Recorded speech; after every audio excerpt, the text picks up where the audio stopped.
안녕하세요. DJ 라니입니다. 오늘의 사연 시작해 보겠습니다.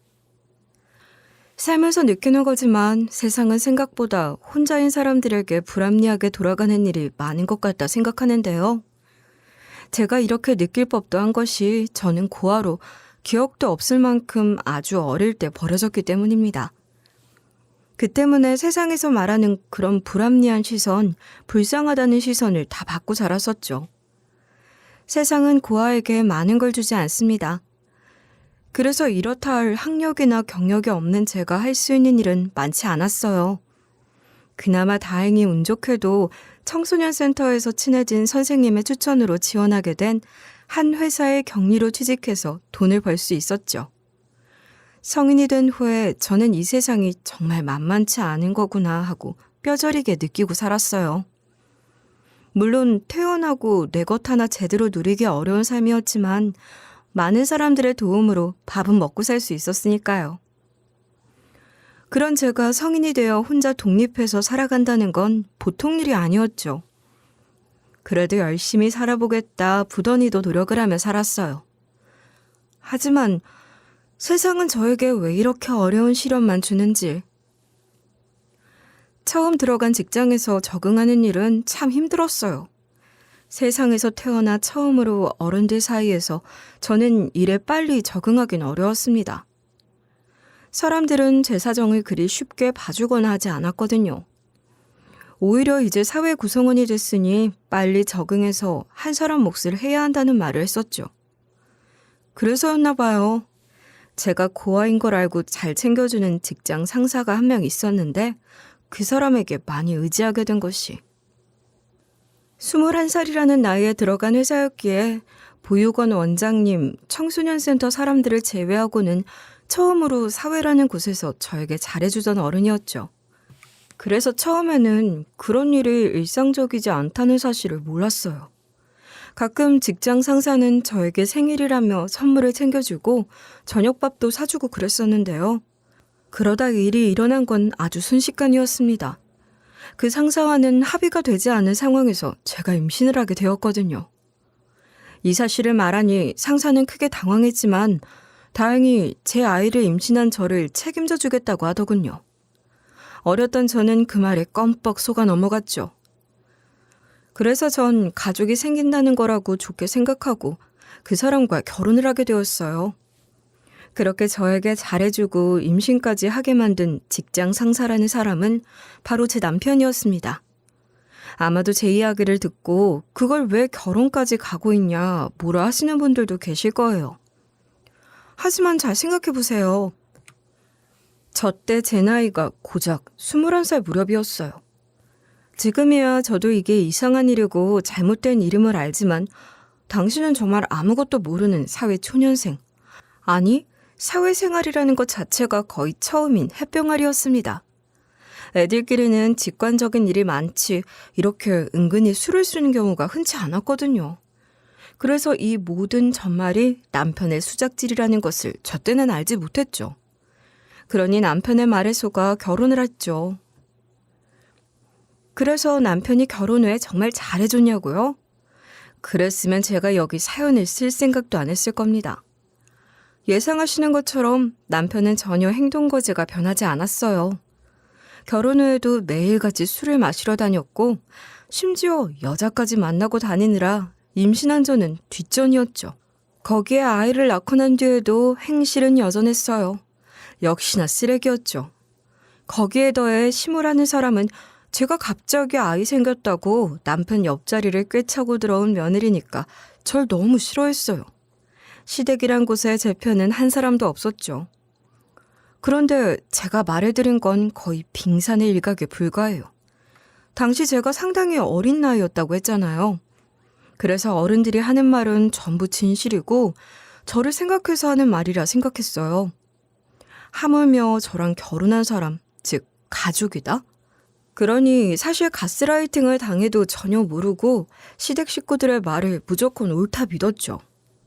특히나 제가 임신한 후에는 회사를 그대로 다닐 수 없어 그만두게 됐거든요. 이것도 사연이 있습니다. 남편이 제가 임신했다는 사실을 알자마자 회사에서 무슨 소리라도 들을까 싶어서 결혼하기 전에 얼른 제게 이렇게 말한 거예요. 몸도 불러오는데 회사 계속 다니면 좀 그렇지 않겠어? 힘드니 집에서 그냥 쉬어. 어차피 돈이야 내가 벌고 있으니까. 애기 키우는데 돈도 많이 든다는데 저도 같이 버는 게 좋지 않을까요? 괜찮아. 당신이 고생하는 게 싫어서 그래.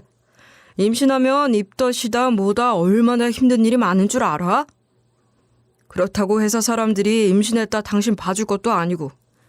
그러니 내 말대로 회사는 일단 쉬고 당신 나이도 많지 않으니까 나중에 천천히 재취업해도 괜찮을 거야. 당시엔 절 생각해서 하는 말인 줄 알고 감동하면서 그만뒀는데 지금 생각해보니 나이 어린 저를 꼬셔서 결혼하게 된 거잖아요. 거기다 어린애의 배를 불려놓고 말이죠. 그래서 배불러 오는 저를 회사에서 보여주기 부끄러워서 그랬지 않나 싶습니다. 왜냐하면 제가 일을 그만두고 난 뒤에 집에 있는 저에게 매일같이 회사 사람들을 욕하며 연락하지 말라고 신신당부를 했거든요.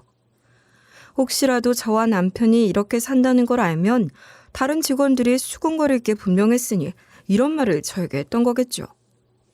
하지만 남편의 말을 따른다는 이 일이 또 하나의 화근이 될 줄 누가 알았겠어요. 안 그래도 절 싫어하던 사모였는데 제가 회사를 그만두니 더 못살게 괴롭히더라고요. 저한테 돈도 안 벌고 집에서 일만 더 하는 식충이라면서 말이죠. 아니 너는 무슨 생각으로 회사를 그렇게 덜컥 그만둔다 하는 거니? 얘가 어려서 그런지 정신머리가 없구나. 어머님, 회사는 기란 씨가 그만두라고. 에이, 시끄럽다. 너는 그럼 남편이 여기서 뛰어내리라고 하면 뛰어내릴 수도 있냐? 왜 남의 귀한 아들 핑계대면서 이 시어머니 말에 따박따박 말대꾸야? 회사를 그만두게 된 일을 전부 제 탓만은 아니라는 걸 알려주고 싶었지만 시모는 그것조차 듣기 싫다는 듯이 말을 했죠. 전 당시 너무나 억울했어요. 제 말은 하나도 들어주지 않는 시모에 남편은 제게 회사를 그만두라 해놓고 집에서 이런 일이 있었다 해도 제 엄마인 시모에게 사실 하나 말해주지 않았으니 속상한 마음에 뒤에 숨어서 우는 날들이 점점 늘어만 갔죠. 그런데 시모의 괴롭힘은 이게 다가 아니었어요. 아이 낳고 출산 경험이 있으신 분들이라면 아시겠지만 아이를 가진 몸으로 무거운 걸 든다거나 아니 그냥 생활하는 것 자체도 힘든 분들이 많을 거예요. 그러니 전 세계적으로 육아휴직이라는 제도를 쓰는 거겠죠. 아무튼 저 역시도 상당히 힘든 시간을 보내고 있었는데 저한테 이런 말을 하면서 더 괴롭히는 겁니다. 너는 집구석에서 대체 하는 일이 뭐냐? 집안일을 잘하기를 해? 아님 제서방이 아침마다 회사를 나가는데 아침 밥상을 제대로 차릴 줄 알아? 제가 입덧이 심해서 지금 밥 냄새 맡기가 힘들어서요, 어머님. 나중에 입덧 끝나고 제가 어떻게든 배워서 아침 식사 준비하도록 할게요. 넌 항상 그게 문제다. 내가 언제나 뭐라고 하면 말대답이나 할 줄 알지? 솔직하게 말해봐라. 너 그냥 집에서 놀기만 하려고 우리 아들 꼬셔서 애 가진 거 아니니? 무슨 말을 그렇게 하세요. 저도 아이 이렇게 덜컥 가지고 싶지 않았어요. 그런데 기란 씨가... 너 어디 가서 그런 소리 함부로라도 뱉을 생각도 하지 마라. 어딜 감히 하늘 같은 제서방 흉보는 소리를 저렇게 서슴없이... 아휴, 아무튼 지금 아침밥 차리기가 힘들면 내일부터라도 이제 집안일은 네가 알아서 해. 생활비 한 푼 보태주는 것도 없이 남의 집에 얹혀 살면 제 몫이라도 해야지. 입덧도 심한 사람한테 남편 밥 준비 안 하고 뭐하냐 하는 건 예산일에 심지어 제가 남편을 꼬드겨서 이렇게 지금 결혼한 것 아니냐는 타박까지 들어야 했죠. 거기에다 시모는 마지막에 했던 말처럼 집안일을 전반적으로 저에게 떠넘기기 시작했어요. 제가 제대로 하지 못하는 날이면 매번 이날과 같은 잔소리가 제 귓가로 날아들었죠. 이 엄청난 스트레스 속에서 어찌 보면 제가 아이를 건강하게 낳은 것이 대단한 일이 아닌가 싶습니다. 이런 상황인데 왜 분가를 하자 남편에게 말 안 했냐 하시면 또 할 말이 많습니다.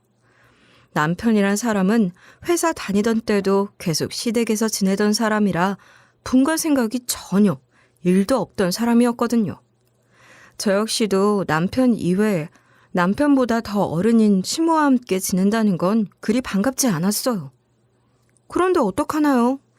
남편이 당장은 자본금이 없으니까 일단 집에 들어가서 같이 살자는데. 그래서 들어간 시댁이었는데. 그래서 좋은 게 좋은 거라고 북적북적하게 지낼 수 있겠다 싶었던 제 어린 생각과는 달리 어마어마한 시집살이가 기다리고 있었던 거죠. 원래도 주변 주임이나 과장님들이 시댁 이야기를 할 때마다 이런 시집살이 이야기들을 해서 전 이게 부당한 일인지도 몰랐어요. 결혼하면 응당 저처럼 말 듣고 이런 집안일들 전부 다 아는 줄 알았죠. 하지만 저희 시모는 회사 사람들이 말했던 시집살이보다도 한술 더 뜨는 사람이었습니다. 왜냐하면 이렇게 임산부에게 집안일을 다 맡긴 걸로도 모자라서 심지어 여기에 산딸이 가까워졌을 때는 차가운 물에 발을 담그고 이불 빨래까지 시켰다니까요. 너무 힘들었지만 그래도 꾸역꾸역 했던 것은 그저 가족이니까. 오직 그 한 가지 사실 때문이었어요. 저처럼 고아로 자라지 않은 사람들은 아마 이런 부당한 대우에 큰 소리를 내실 수 있을지도 모르겠습니다. 하지만 저에겐 가족이라는 이 한마디 단어가 정말 절실했어요. 거기다가 제가 아이까지 있는 마당에 이 집에서 쫓겨나면? 이런 생각들이 드니까 쉽게 입이 떨어지지 않더라고요. 물론 이게 부당한 일이라는 걸 알게 된 것도 겨우 일주일 남짓 들어갔던 산후조리원에서 다른 사람들과 이야기를 하면서였지만요. 산후조리원에서 같이 지냈던 사람들은 서로 저마다의 이야기를 털어놓곤 했는데요. 그러면서 정말 많은 이야기들을 듣게 되었고 설마 하는 마음에 제가 당하는 일이 정말 이상한 일인가 물어보게 된 거죠. 그럼 보통은 임신한 사람에게 이런 집안일을 시킨다거나 찬물에 발 담그게 하는 일은 전혀 없다는 말씀이세요? 어머, 산모가 일을 어떻게 해요? 애를 낳기 전에 생각을 해봐요. 그 무거운 애를 배에 가지고 있는데 쉽게 일이 되겠어요? 솔직히 이런 진실을 들었을 때는 할 말을 잃었습니다. 다른 사람들의 이야기를 들어보니 더욱 우울해지더군요. 나처럼 당한 사람은 거의 없구나. 내가 지금 남들과는 다른 상황에서 살고 있구나. 거기다 더해서 다른 산모들은 남편이 찾아와서 오붓한 시간을 지내는 반면에 저희 남편은 제가 산후조리원에 있던 그 일주일 남짓한 시간 동안 하루도 찾아오지 않았어요. 심지어 제가 아이를 출산하던 날도 겨우 늦장 부리며 들어와서 애 얼굴만 슬쩍 보고는 다시 집으로 돌아갔던 사람이었죠.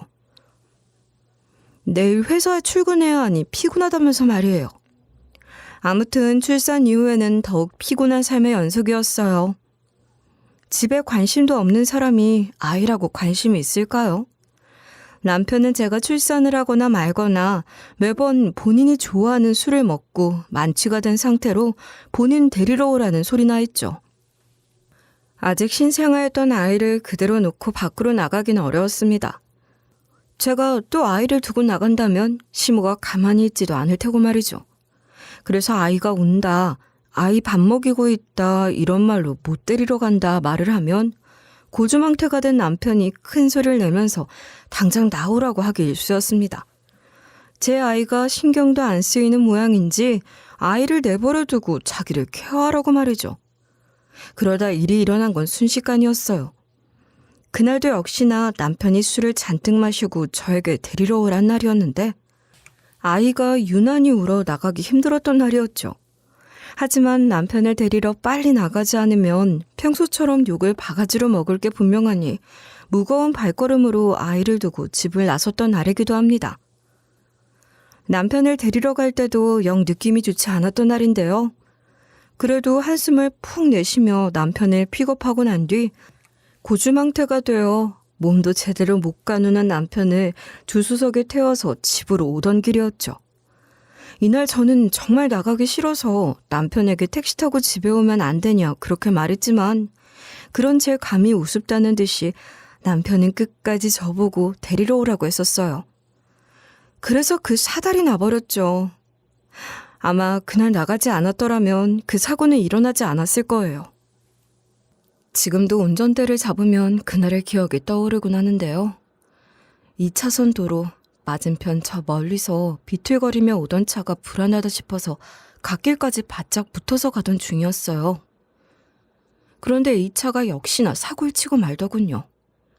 비틀거리던 차는 단번에 중앙선을 넘어 저희 쪽으로 역주행을 했거든요. 인간의 본능이라는 게 참 신기한 게 사고가 나는 그 짧은 순간 저도 모르게 나부터 보호하자는 생각이 들더군요. 그래서 깜짝 놀란 제가 핸들을 왼쪽으로 확 꺾어버렸죠. 그래서 그 맞은편 차가 조수석 쪽을 받게 됐어요. 상대편 차가 조수석을 박은 탓에 차는 빙글빙글 돌며 겨우 옆에 있던 가로수를 들이받고 멈출 수 있었는데요. 사고 직후 엄청난 고통 속에서 옆자리를 슬쩍 보니 남편의 상태가 엄청 심각하더라고요. 그래서 아픔도 있고 저는 저 스스로 119를 부르고 경찰에 신고를 했습니다. 사고가 났다고 말이죠. 경찰서가 가까이 있었는지 사고가 난 지 5분도 되지 않아 경찰이 먼저 현장에 도착했고 상대편 운전자와 저희 상태를 보더니 뒤이어 도착한 구급차에 저희를 먼저 실어 보내주셨습니다. 다행이라면 속도가 그리 높지 않았기에 저는 경상으로 끝날 수 있었거든요. 그런데 남편은 인사불성에 잠까지 자던 상태라 자기 몸을 전혀 보호하지 못해서 심하게 다치고 말았어요. 제가 방어운전을 한답시고 갓길로부터 피했던 반대편에서 왔던 차량은 제 예상대로 음주운전을 한 사람이었기에 과실은 그쪽에 있다 보험사에 안내를 받았고 보험비도 다 받았지만 남편은 이 사고로 인해서 후유증이 크게 남을 것 같다는 의사의 소견을 받았어요. 그러자 시모와 남편 모두 난리가 났죠. 아파서 병상에 누워있던 제 멱살까지 잡으면서 시모는 말했습니다. 네가 우리 집에 들어온 다음 정말 제대로 되는 일이 없다. 어떻게 제 한 몸 살자고 자기 남편을 방패막이로 쓸 생각을 해? 핸들을 왼쪽으로 꺾어? 시모의 큰 난동에 주변 사람들이 그런 시모를 막았죠. 환자를 붙잡고 이 난리통을 부리고 있었으니까요. 하지만 시모의 말은 거기서 끝나지 않았습니다. 설마 너 우리 애를 그렇게 만들려고 이런 짓을 벌인 거 아니냐? 아니면 어떻게 아니 땐 야밤에 이런 일이 생겨? 마치 사고 자체가 제가 벌인 괴력인 듯이 말을 하는데 주변 사람들이 이런 시모의 말에 혀를 내두를 정도였죠.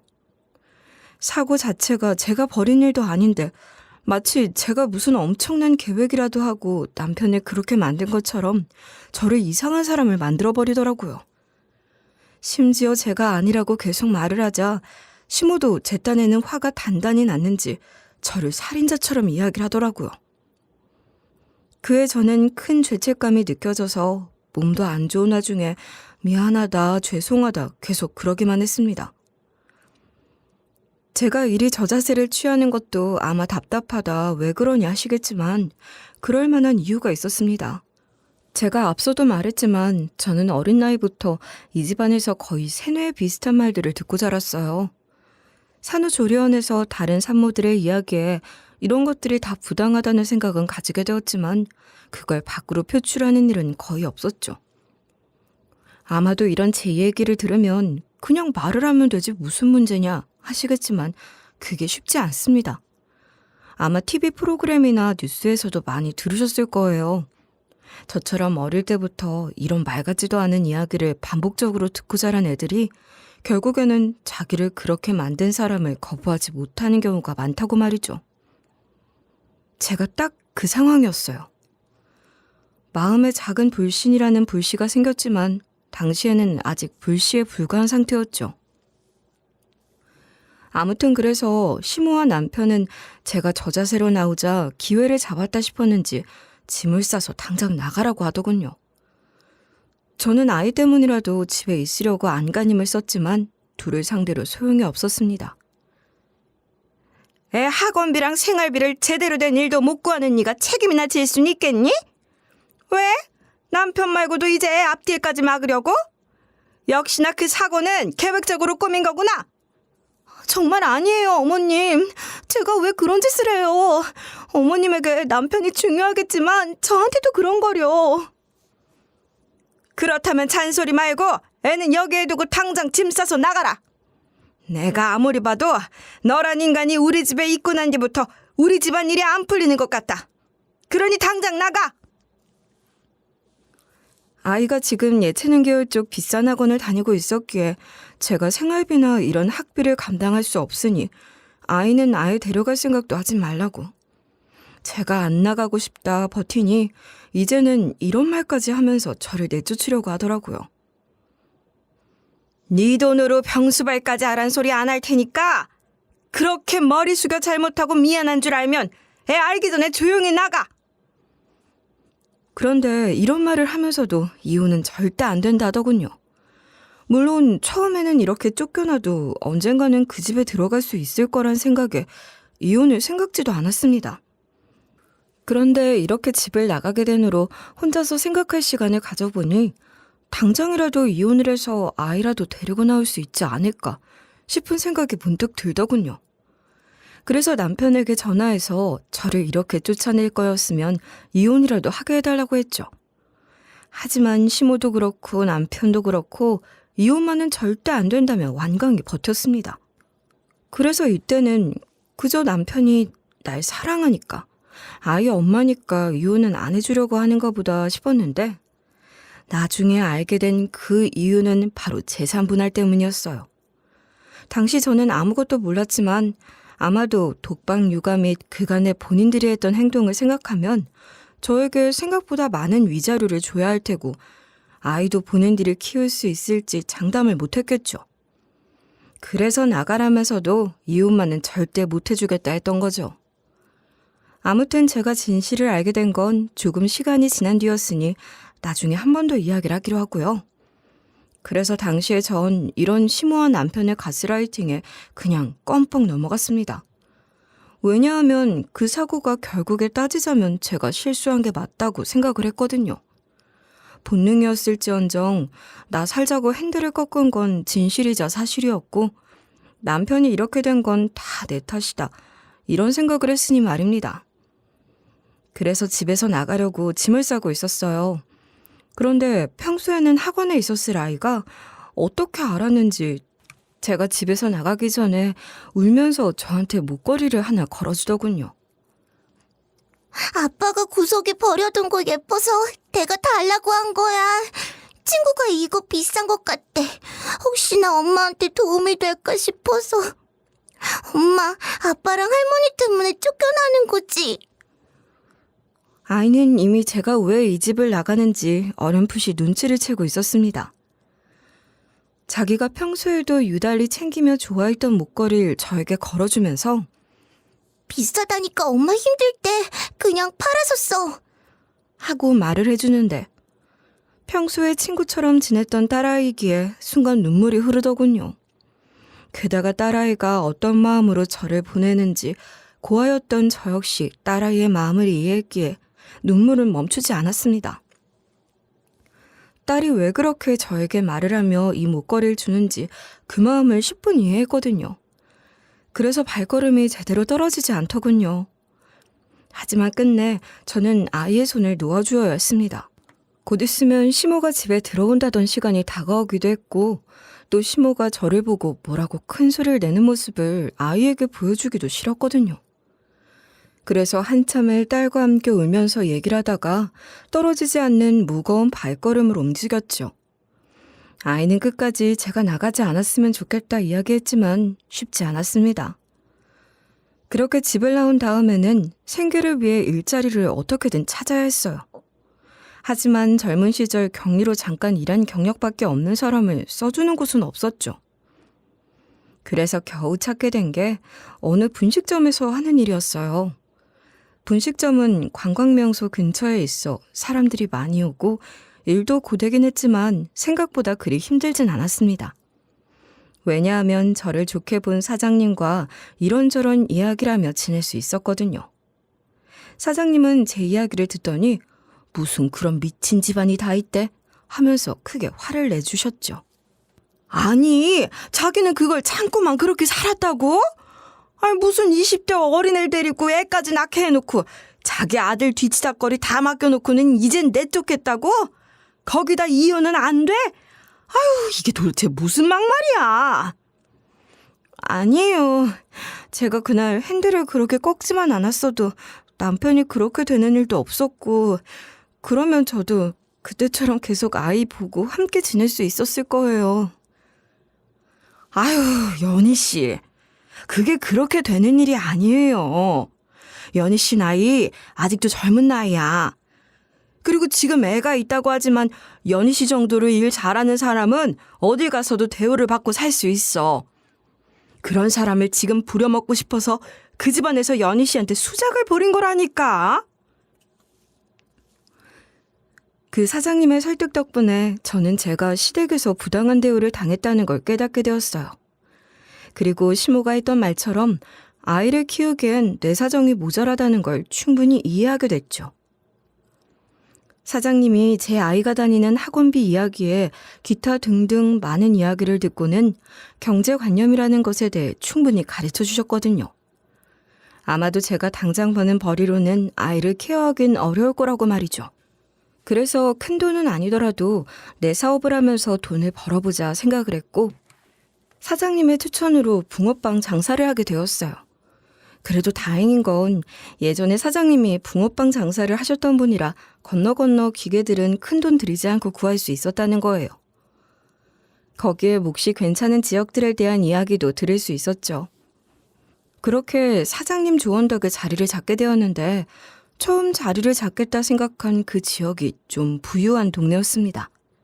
사장님은 제게 이렇게 말하더군요. 사람들은 부자들이 길거리 음식도 제대로 먹을 생각을 안 할 거라고 하지만 오히려 반대야. 여기처럼 자수성가로 일어난 사람들은 오히려 돈이 귀한 줄 아는 사람이 대부분이지. 그래서 이렇게 붕어빵처럼 옛날 추억을 떠올리게 만드는 걸 좋아한다고. 이 근방이 자수성가한 사람들이 많이 사는데 오히려 이런 붕어빵 같은 간단한 간식이 잘 될 거라면서 꼭 이 자리에서 장사를 했으면 좋겠다 하더군요. 크게 돈벌이가 되진 않아도 열심히 하다 보면 미천을 땡길 순 있을 거라면서 말이죠. 그래서 시작하게 된 붕어빵 장사. 요즘 붕어빵 가게를 찾기가 힘드니까 사장님이 했던 말처럼 꽤나 장사가 잘 되는 편이었습니다. 그런 제 붕어빵 가게엔 단골 손님이 덜어 있었는데 그중에 9살에서 10살 된 꼬마 손님도 있었어요. 항상 슈크림과 팥, 피자를 골고루 사가던 꼬마 손님이었죠. 제가 말주변이 좋지 않아서 제법 오래도록 그 꼬마 손님에게 말을 걸지 못했어요. 그렇다고 장사를 진득하게 해본 사람도 아니었으니 이런 손님들을 더 끌기 위해 뭘 해야 한다 그런 것들도 없던 때였죠. 그러다 하루는 조금 용기를 내서 아이에게 물었습니다. 무슨 맛이 제일 좋아요? 하고 물어보니 슈크림이요. 하길래 서비스로 슈크림을 하나씩 손에 쥐어주곤 했죠. 그러면서 저는 그 꼬마 손님과 안면을 뜨게 되었고 학교를 오가는 그 친구에게 제 딸의 모습이 보여 그리운 마음에 잘해주기 시작했어요. 그러던 어느 날이었죠. 그 단골 꼬마가 그날은 뜬금없이 제 목걸이를 유심히 보더니 아줌마도 이 목걸이 있어요? 아줌마가 찬 목걸이 우리 엄마랑 똑같네? 하는 거예요. 그래서 저도 별 생각 없이 꼬마 손님과 함께 신기하다, 이런 일이 다 있네요 하고 얘기하며 대수롭지 않게 여겼죠. 그러더니 그날은 꼬마가 자기 엄마한테 전화를 하더라고요. 아마도 집에서 심부름을 온 모양이었어요. 엄마, 나 붕어빵 아줌마 앞이야. 오늘은 붕어빵 몇 개 사면 돼요? 나 슈크림이랑 피자도 먹고 싶은데 그 2개도 같이 사도 되죠? 그러면서 제 목걸이 얘기도 하는 듯 했는데 조금 있으면 사람들 퇴근 시간이기도 해서 붕어빵을 만드느라 바빠 움직이던 터라 꼬마 손님이 하는 말을 제대로 듣진 못했습니다. 그런데 매번 받자마자 감사합니다 하고 가던 꼬마 손님이 그날은 붕어빵을 받고도 안 돌아가는 거예요. 오늘은 왜 집에 바로 안 가요? 매번 붕어빵 받으면 저기로 뛰어가고 그랬잖아요. 아, 엄마가 아줌마 목걸이 이야기했더니 여기서 잠깐만 기다리라고 했어요. 엄마가 이 근처에 있으니까 저 데리러 오겠대요. 목걸이 이야기를 했는데 엄마가 온다고 했다고? 의문이 들었지만 그냥 근처에 있어서 애를 데리고 들어가려나 보다 싶어서 그냥 그러려니 했죠. 혹시나 아이에게 일이 생길까 싶어서 일단은 기다리는 김에 제 붕어빵 트럭 앞에 꼭 붙어 있으라고도 말을 했고요. 그리곤 10분, 20분 시간이 좀 걸린다 싶어 아이에게 마실 것과 함께 슈크림 붕어빵 하나를 손에 쥐어줬습니다. 아이는 감사합니다. 하면서 맛있게 먹어주더군요. 그 아이의 얼굴 위에 제 딸의 모습이 겹쳐지며 저도 모르게 웃음이 나오더라고요. 아무튼 그렇게 30분쯤 지났을까요? 갑자기 붕어빵 트럭 앞으로 벤츠 한 대도 아니고 여러 대가 주르륵 서기 시작하는 거예요. 저는 잔뜩 쫄았죠. 왜냐하면 이런 광경을 쉽게 볼 수 있는 건 아니잖아요. 그런데 제일 앞에 있던 차에서 어떤 여자가 내리더니 주위를 두리번거렸습니다. 그런 여자를 보던 꼬마 손님이 엄마! 하면서 그 여자에게 달려가 버렸죠. 순간 벙쪘어요. 저는 그 꼬마 손님이 저렇게 돈이 많은 집 자제라고는 생각도 못했으니까요. 그렇게 꼬마 손님을 데리고 집에 가겠지 싶어서 다시 붕어빵에 집중을 하려고 하는데 달려간 아이를 데리고 그 엄마란 사람이 저한테 다시 오더라고요. 순간 혹시라도 아까 아이에게 마실 것이랑 붕어빵을 준 게 잘못된 일이었나 잔뜩 쫄아서 무슨 일인가 했는데 다른 게 아닌 목걸이 때문이었습니다. 제 목에 걸린 목걸이를 뚫어지게 보다가 하는 말에 저는 어안이 벙벙했죠. 이거 세상에 단 2개뿐인 목걸이인데? 아버지가 제 남동생이랑 저 주신 거거든요. 그런데 왜 사장님이 갖고 계시죠? 약간 경계하는 것처럼 저에게 물어봐도 되냐 하는데 저 역시도 의심쩍어서 남동생이요? 그런데 그걸 왜 여기서 물어보세요? 남동생에게 직접 찾아가서 물어보셔야죠. 하고 말을 하자 그 여자는 목에서 목걸이를 쓱 꺼내더군요. 전 그 여자의 목에서 나온 목걸이를 보고 깜짝 놀랐죠. 정말로 딸이 줬던 목걸이랑 똑 닮은 게 거기서 나왔으니 말이에요. 그래서 저 역시도 놀란 마음에 저도 모르게 제 이야기를 그 여자한테 풀었습니다. 그러자 그 여자가 제 남편 이름을 묻더라고요. 혹시 그 남편이란 사람 이름이 방기란 맞나요? 왜 그 안쪽 사거리에 위치한 2층 집에 사는 방기란 씨.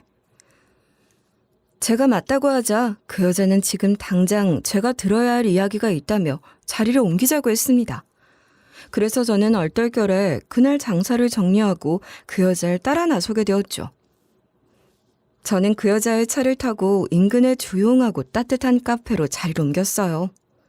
그리고 마침내 그 여자의 입에서 나오는 엄청난 이야기에 정신이 혼미했죠. 이 여자 역시도 엄청난 사연을 가진 사람이더라고요. 그런 여자의 말에 저는 기겁을 했는데 왜냐하면 그 이야기의 시작이라는 게 제 시모이자 그 여자의 새엄마 되는 사람에게 9살에 버려졌다는 이야기였으니까요. 엄마는 절 낳다 돌아가셨죠. 아빠는 어린 절 생각해서 엄마라는 역할을 할 새 아내가 필요하다 생각하셨어요. 그렇게 집에 들어온 사람이 바로 그쪽 시어머니 되는 사람이에요. 저에겐 그래요. 새엄마가 되던 사람이겠네요.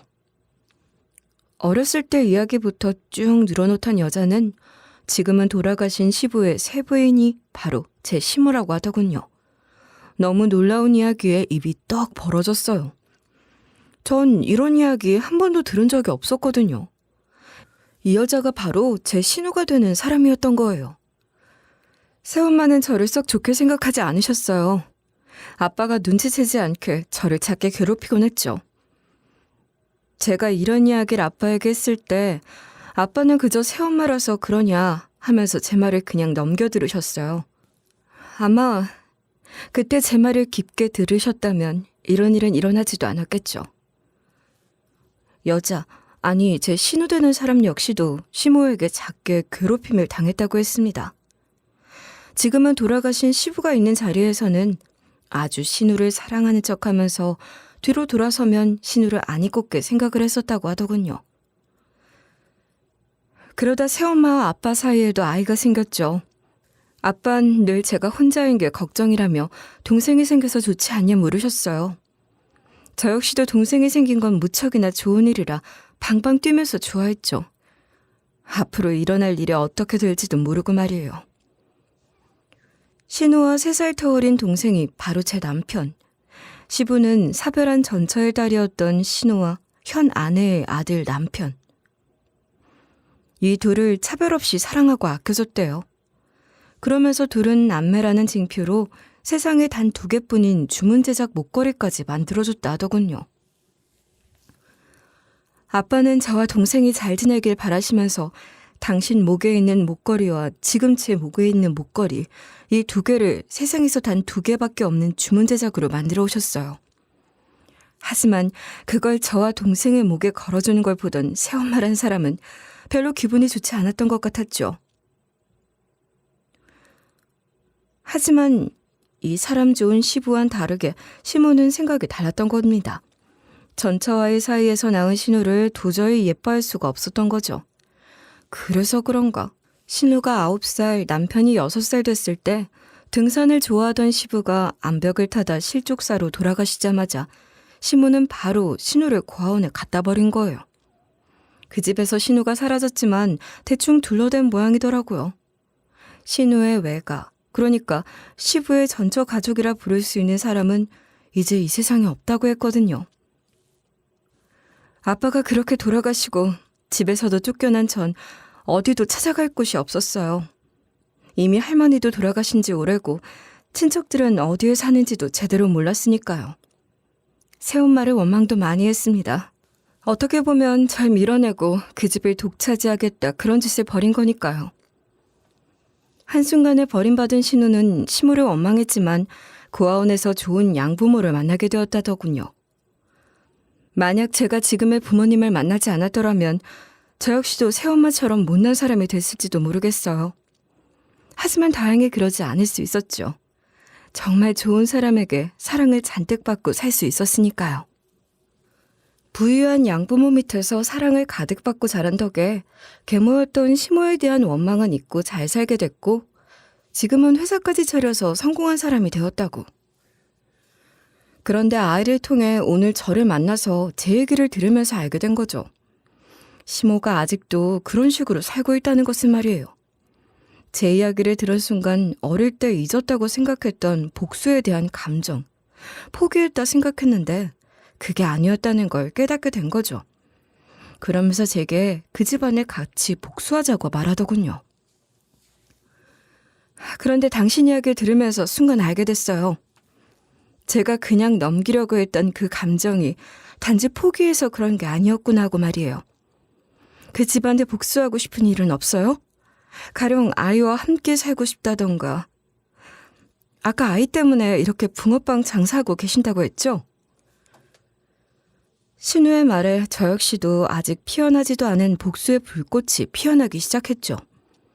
어차피 저야 맨몸이니 신우가 말한 복수로 아이라도 데려와 같이 살 수 있는 환경이 되면 좋겠다고 생각을 했습니다. 제 생각을 말하니 신우도 도와주겠다고 하더군요. 복수를 위한 시간은 조금 걸렸어요. 아무래도 어떤 방식으로 복수를 해주는 게 좋을까 고민을 해야 했으니까요. 그 인간들은 아주 교묘한 인간들이라 아무 대책도 없이 찾아가면 분명 저희가 질 거예요.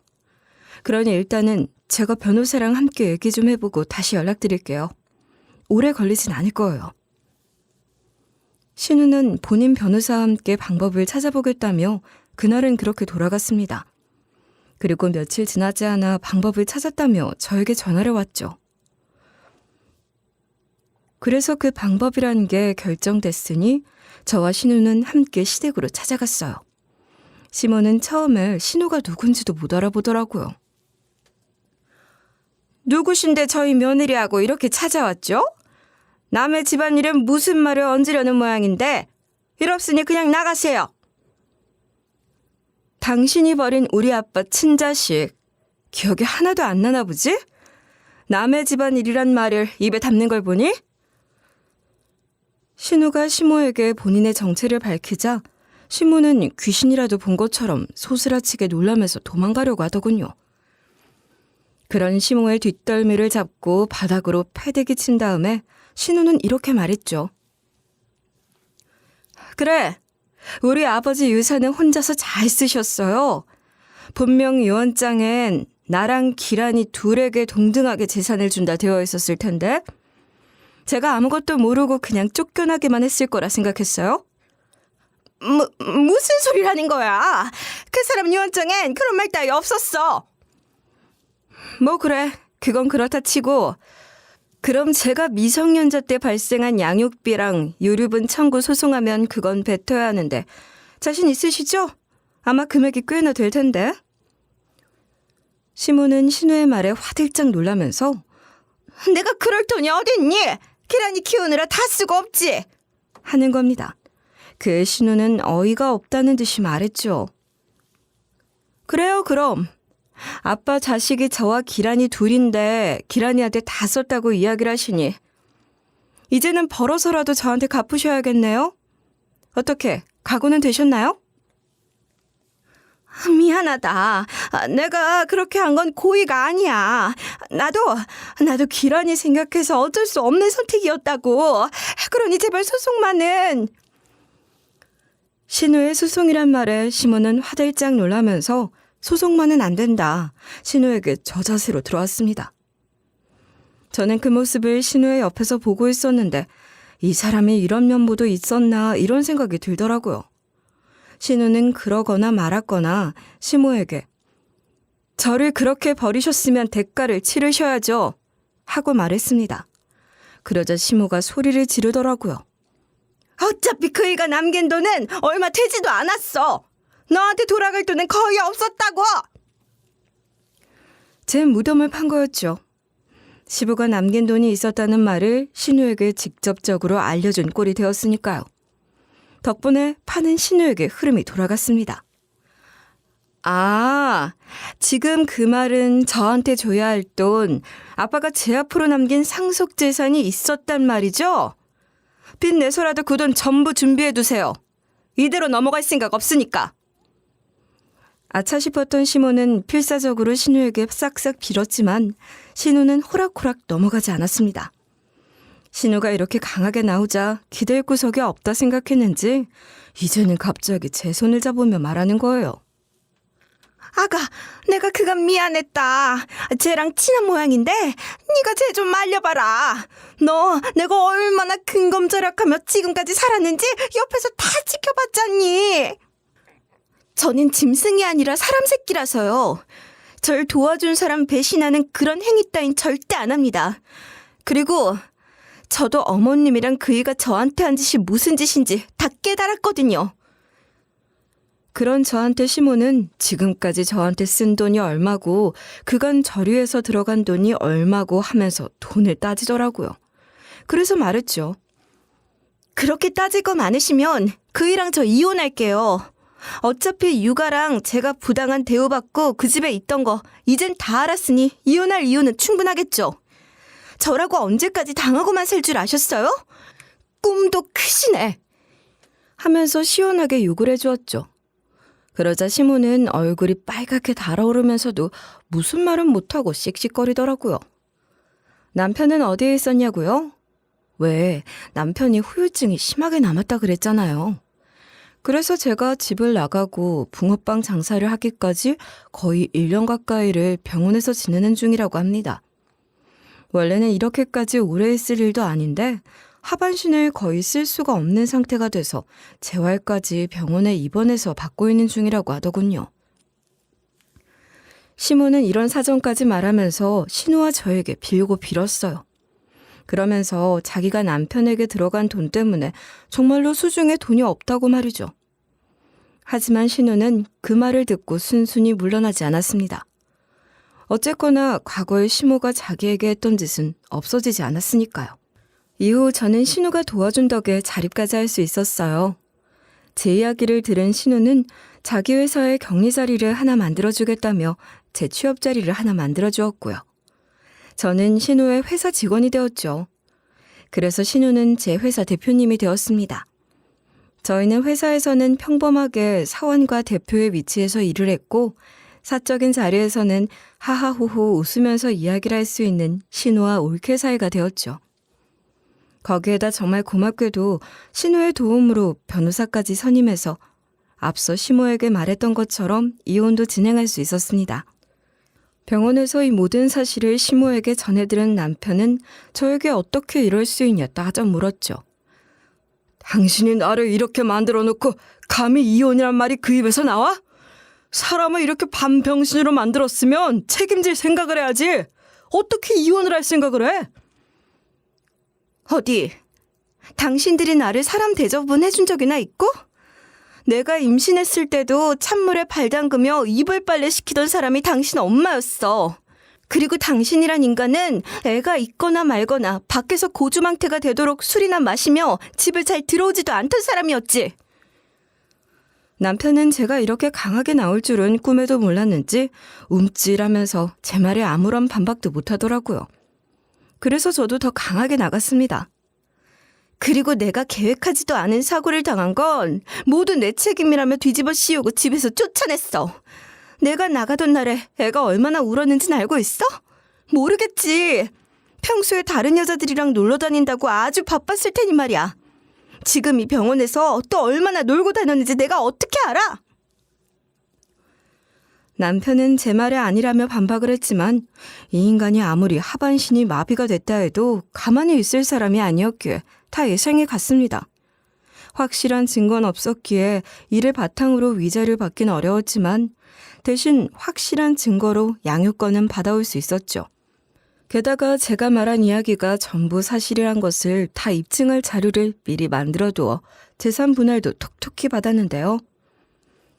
남편은 사고 후유증으로 일을 못하는 사람이 되어서 양육비를 시모가 그 나이에 일하면서 대신 내주고 있다고 하네요.